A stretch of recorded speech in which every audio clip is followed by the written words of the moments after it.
Hey everybody, what's going on? How you doing?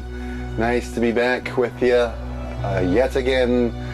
All right, as I'm sitting here chatting with you, it is Wednesday, June 17th, 2015, and it is the 30th anniversary of the record that's playing in the background, Marillion's Misplaced Childhood, released on this day back in 1985. So, anniversary record. Hard to believe this record is 30 years old. It honestly, to me, does not sound like a record from the 80s. It doesn't have an 80s sound to it, and that's a good thing because that's what makes this record so unique. But yeah, this was released 30 years ago, and unfortunately, sadly, I wasn't into Marillion back in the 80s. I didn't get into Marillion until like 2002. A friend of mine who played guitar in a psychedelic fusion instrumental band knew I was a big Genesis fan. And he told me, if you love Genesis, then you will definitely love Marillion because, you know, the music's pretty much alike. And at first I didn't believe him. I thought he was full of it. And I said, well, burn me some CDs and I'll see. So he burned me this CD, as well as an album called Brave and Marbles. And I loved all three. I loved Marbles first, actually. Marbles was the first one I got into because it was a little bit more modern sounding, I guess you could say. And then eventually got into Brave big time. Brave took a while to kind of grow on me. I had to listen to it a few times, and then I just thought it was the best thing in the world. And then this was next. I mean, this was like the last CD of the burnt CDs I tackled. And just thought it was good. I remember when I first heard it, I just thought it was good. Listen, it was the first time I heard Fish's voice, because the prior two albums were Hogarth albums. This one features Fish as the lead singer. And I thought, the first thing that came to my head was like, wow, he sounds a lot like Peter Gabriel. And after that, I just thought the songs were pretty cool. I remember not being blown away at first, but thought they were pretty cool because I'd already heard Brave and I already heard Marbles, and to me that was Marillion because I knew nothing about the band at this time. This is like I said, 2003, 2004 is when he burned these CDs for me. It wasn't until I started getting into the VC that this album started meaning more to me, really. Well, maybe a little bit before then. There was a local record store which closed down a few years ago called Replay Records, and he had a lot of Marillion albums in his stock. And I remember and I had already had this on the burnt CD, like I said, but never seen the album artwork until I started thumbing through the records. And I was like, wow. I was like, this really caught my eye. And I was like, holy shit, this is a nice piece of artwork. So I really dug it, so I decided, oh, what the hell, I already have the CD at home, like it, and I think at the time I bought it, the guy was only selling it for like $4 or $5. So I thought, cool, and this is the pressing actually right here, is this one that I've had since, when I buy this album, I think 2010 or so is when I bought this, and I took it home and was just floored, like, holy moly. For some reason, it just reached me more on coming through vinyl than it did CD. And like I said, this was back in 2010. So I wasn't even in the VC yet. And it grabbed me. It really grabbed me. And it quickly became my favorite Marillion record, even though it wasn't the first one I listened to. The music is just absolutely awesome on the whole album. I particularly love Side 1 like crazy. It's like, when it comes to this album, I'm just hanging on every note for the entire Side 1 of this record. Really good stuff. So it's nice to know that this is celebrating its 30th birthday, and I thought I'd do a little something special and mention it in the beginning of this video. So really cool. All right, even though it's always labeled as prog, I never considered Marillion and Misplaced Childhood a prog record. To me, it just sounds like rock / hard rock with keyboards in it. It just, but I don't know, what makes prog? You know, songs that are 10 minutes long or longer, or, you know, lyrics are about wizards and dragons and fairies.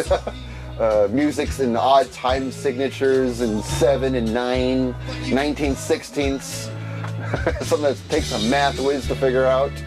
And what exactly makes prog, you know? I always thought about that. And it's like, just because a song is over 10 minutes long and it has to deal with medieval stuff or English literature or whatever, it's prog. Or it's because they're playing all these complicated time signatures, that's prog. Anyway, to me it's just good music. And another artist that's considered prog, and it's labeled under prog, but I think he's much more than that, is Steven Wilson. That's this guy right here. On the 14th, which was on Sunday, I saw Steven Wilson in concert in San Francisco. That was a great show. It was a great evening. He puts on one hell of a show. I saw him at the Warfield Theater, the famous Warfield Theater in San Francisco. It looked to be a sold-out crowd. It was amazing. And at that concert, of course, I bought the concert program, which bears the artwork for Hanukkah Not a Race, which is the album he's touring currently. And yeah, it's a nice program he put together. And a couple pictures about Steven Wilson, write up about the release of the album, and then it shows some artwork that you would see from the book inside the vinyl record of Hanukkah Not a Race. Some diary entries about the main character of the album. So really cool. Some nice artwork, some nice pictures, a little nice put together program. There's the center picture of the program. Really cool. So it deals a lot with the story. This is one of my favorite pictures in it right here, actually. I really dig that photo. And then towards the back here's another eye-catching piece of artwork too. If you're really into this album, you'll really dig that artwork picture. Really nice in the tour program. And then towards the back of it, we see some candid shots of Steven Wilson and his band recording the actual album in a recording studio in London. So there we go. And then the back, some modern pictures from the current tour. Just shows you what the staging, the lighting looks like. Really nice, really nice. So really enjoy the purchase of the tour program. Also bought this cool shirt. Yeah, 2 different styles of t-shirt. Got upside down. 2 different styles of t-shirt. I went with the t-shirt that had the album artwork on the front, and tour dates on the back, like you would expect from a concert t-shirt. Funny thing about the shirts, they had 2 different styles for the front. One was a face photo of the female character, kind of a spooky look though, with blue tears running down the sides of her face, and it had like a gruesome looking graphic, kind of dark looking, kind of looked like an Alice Cooper album cover in a way. So I decided to go with what's more familiar, the album artwork. So really cool there. He even has his own shopping bags. That surprised me. I was like, wow. So they put the shirt in the program and this shopping bag with his name on it. I thought I'd hold on to the shopping bag because it was such a rare item. But yeah, this was a great show. This was a great show. The visuals he puts on with the lighting, and he had a big video screen that covered the whole back of the stage. When he did the new songs from Hanukkah Not a Race, we saw graphics of the female character that the album's based on, or centers around, I should say. And you know, some good cartoon graphics as well for the song Routine. He also did a mixture of some of his older songs from his other solo albums, and 2 Porcupine Tree songs. He played Lazarus and Sleep Together, and it sounded really cool. It was a great evening. crowd was really into it. They were enthusiastic from the start of the show and stayed into it. And so it was a great crowd, responsive crowd. People of all ages too, which was nice to see. You know, young kids in their early teens to guys probably in their 60s. it was really nice. People of all colors too. Just in my row alone, I was sitting next to a guy who spoke with this real thick German accent, and right down from me is speaking to a Japanese guy, again with a real thick Japanese accent, and just saw people of all colors in the crowd. That was real nice to see. What I really liked, though, right by me was a guy who brought his two kids to the show. They both must have been about, you know, between the ages of 13 and 15. His son, and he brought his son and his daughter. And I could tell those young kids were having the time of their lives. Probably that age where you're discovering music in your preteen, your early teens. So what a cool show to see during that time to go when your dad takes you to go see Steven Wilson. My dad never did shit like that. So I thought that was cool. So it was a fun night. I had a blast at this show. It's one of the best shows I've seen in a while. So I had a great time. So that was my Steven Wilson review, I guess. Not much of a review, but a great show. Very great show. All right, I'm going to show a couple of, since we're going to keep everything prog related here, I only have 3 records to show you. Make this real quick. I'm a big Rush fan, and my favorite Rush album is Power Windows. So when I show you this, you can imagine how hard I geeked out when I saw this in the store. A limited edition collector's picture disc version of Power Windows from Rush. Let me take it out of this little cover here so I can give you a better look at it. There it is in all its awesome glory. I love this album to death. When I saw this in the store, I just about shit bricks and then laid down my money on the counter. I knew this was coming home with me. I didn't care what the hell they wanted for it. They didn't want much for it. It was $20. And I've spun it a couple of times already. Sounds great for a picture disc. I'm just happy to have it. Because number one, I love the artwork on Power Windows. I always love that cover, so it's nice to have it on picture disc. And this was just a great find. On the back of this cardboard cover, they have the Rush UK singles and albums discography. So, and the catalog numbers that go with them. So there's all the top part is all the UK singles, bottom part is all the albums along with the catalog numbers. That'd be a cool thing to find if I want to like start getting serious about collecting Rush singles. I could just check them off one by one as I find them in the stores. But this was a huge find for my Rush collection, especially that album, man. Power Windows is still my favorite. I remember hearing this when I was 15, because it came out in '85. And I remember seeing the video for Big Money. I didn't know who Rush was back then, believe it or not. And I just became a drummer that year too. And I remember that song for Big Money and the video, and seeing Neil Peart behind that big red Tama kit. Oh man, or Tama, however you say it.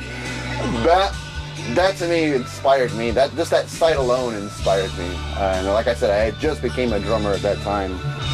And I just knew him as that band that did the Monopoly video. I remember for years I didn't even know what the name of the song was, so I just thought it was cool.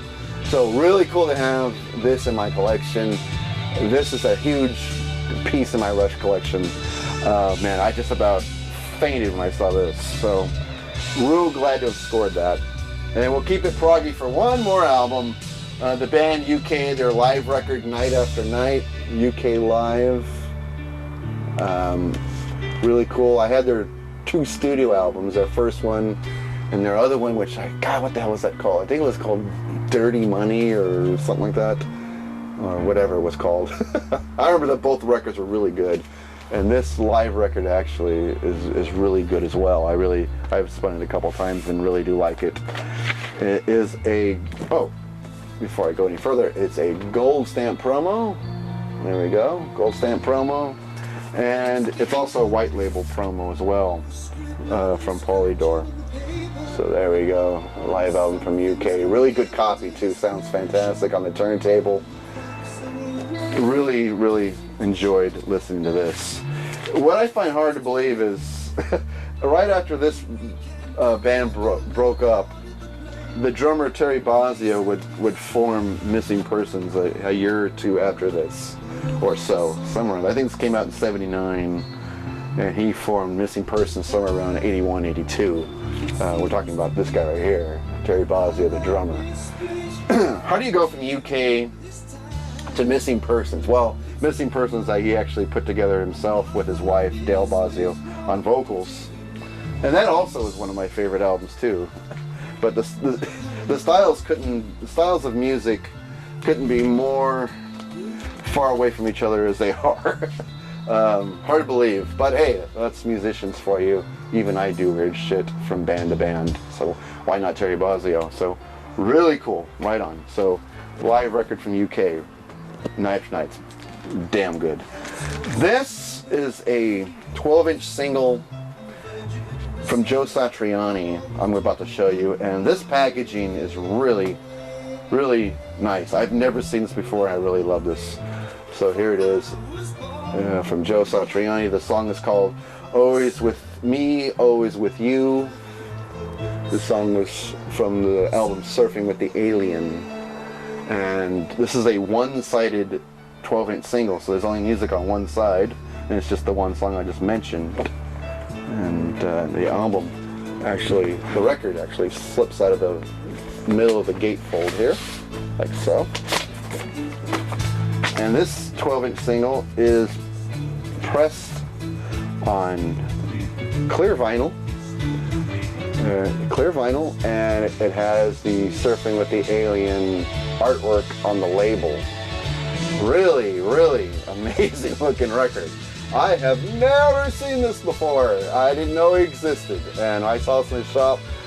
I thought it was the coolest thing in the world. There's nothing on the other side, absolutely nothing. No music, no nothing. Everything's on this side, artwork and music. So really cool. I always did love that song. Back then, everything Satriani did was instrumental. This was kind of a ballad in a way, or as close to a ballad as Satriani got during those years. Really great song. It's always been one of my favorites from Satriani, and to have it in this packaging, I thought was pretty cool. And of course, the bottom, as you could see, is autographed by Satriani. So really badass record. Really cool looking 12-inch single. I wish he'd thrown more music on the other side, but hey, you can't have everything you want. And that was just a cool find to put in the Satriani collection. I don't have much of his vinyl, a few albums, but we're glad to put this rare piece in there. All right, that's gonna do it. Just a little prog talk and a few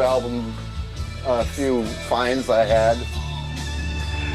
Just wanted to celebrate the anniversary of this great album. If you don't have it in your collection, do yourself a big personal favor and pick it up. Give it a listen. You will love what you hear. It's the band's masterpiece, in my opinion. All right, that's going to do it from here. Please leave me a comment. I always look forward to hearing what everyone has to say and answering your comments. That's what it's all about. Hope everyone's doing well. See you at the next video.